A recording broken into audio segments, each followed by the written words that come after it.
उम्मीद करती हूँ कि आप लोग सब खैरियत से होंगे। मेरा नाम डॉक्टर मोमना है।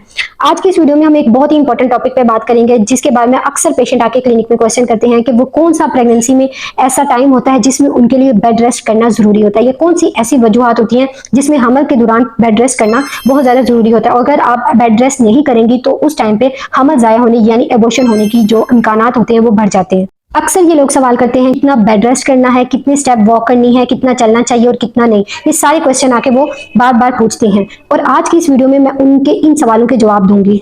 आप सब ये चीज जानते हैं कि हमारी लाइफ में, आप सबकी लाइफ में चलना फिरना उठना बैठना कितना इंपॉर्टेंट है, और इन चीजों के बगैर आपकी जो नॉर्मल लाइफ है उसको कंटिन्यू करना बहुत मुश्किल काम है। और यहाँ पे मैं आपको एक इंपॉर्टेंट चीज बताना चाहूंगी, ये जो प्रेगनेंसी है ये एक फिजियोलॉजिकल स्टेट है, यानी एक नॉर्मल चीज है।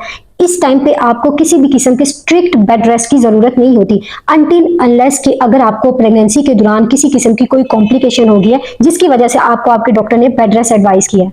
आपको सिर्फ उन कंडीशन में bed rest, strict bed rest के लिए कहा जाता है जिस कंडीशन में आपकी प्रेगनेंसी को किसी खुदा न खास्ता किसी किस्म का कोई खतरा होता है। अब हम बात करेंगे कि ऐसी वो कौन सी कंडीशंस होती हैं जिसमें आपको स्ट्रिक्ट बेड रेस्ट करना बहुत ज्यादा जरूरी होता है। सबसे पहली चीज आ जाती है थ्रेटेंड मिसकैरेज, मतलब अगर आपको अपने हमल के पहले 3 या पहले तीसरे या चौथे महीने के दरमियान पेट के निचले हिस्से में दर्द होती है, या आपको किसी भी किस्म की ब्लीडिंग होती है, या आपको कोई स्पॉटिंग लगती है, तो ये वो कंडीशन होती है जिसमें अमूमन डॉक्टर पेशेंट को bed rest, strict bed rest advice करते हैं, उसके साथ कुछ मेडिसिन भी देते हैं। उसके अलावा वो पेशेंट जिनको अपनी पिछली प्रेगनेंसी में भी ऐसे मसाइल पेश आए थे थ्रेटेंड मिसकैरेज के, यानी कि उनके पिछली प्रेगनेंसी में भी किसी वजह से अबॉर्शन हो गया था, मिसकैरेज हो गया था, तो ऐसे पेशेंट को भी डॉक्टर इस प्रेगनेंसी में अमूमन उनकी हमल के पहले तीसरे और चौथे महीने में उनको एडवाइस करते हैं कि आपने स्ट्रिक्ट बेड रेस्ट करना है। उसके अलावा कुछ मेडिसिन भी देते हैं उनको। इसका मतलब ये है कि आपने ज्यादा से ज्यादा रेस्ट करना है, आराम करना है। उसके अलावा कोई हैवी काम नहीं करना, कोई हैवी एक्सरसाइज नहीं करनी, जैसे सीढ़ियां चढ़ना और सीढ़ियां उतरना या फिर पाँव के बल बैठना, इस तरह के जो हैवी काम है